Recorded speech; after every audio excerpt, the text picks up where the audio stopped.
entregaria todo o amor que eu tenho pra lhe dar.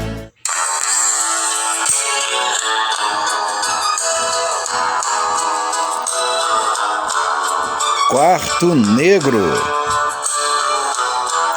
canção de Amado Batista.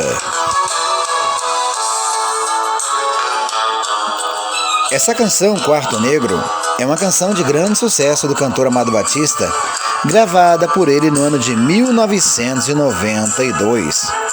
Essa canção obteve muito sucesso. E nesse álbum de 92, as canções que se destacaram foi também Vida Cor-de-Rosa, Eu e Ela, entre outras canções.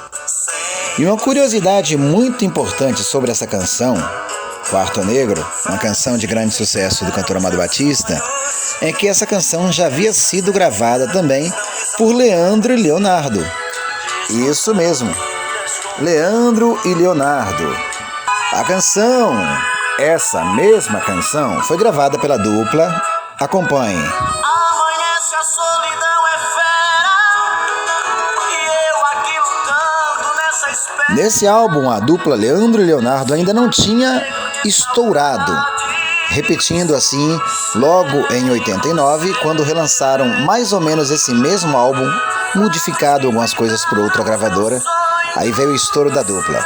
E a canção Quarto Negro fez parte da história de Leandro e Leonardo e de Amado Batista também. Uma canção bonita, que fala do amor, da solidão, do quarto. E você, já escutou essa música com Leandro e Leonardo, com Amado Batista? Com quem você gosta mais? Com quem você acha que ficou melhor?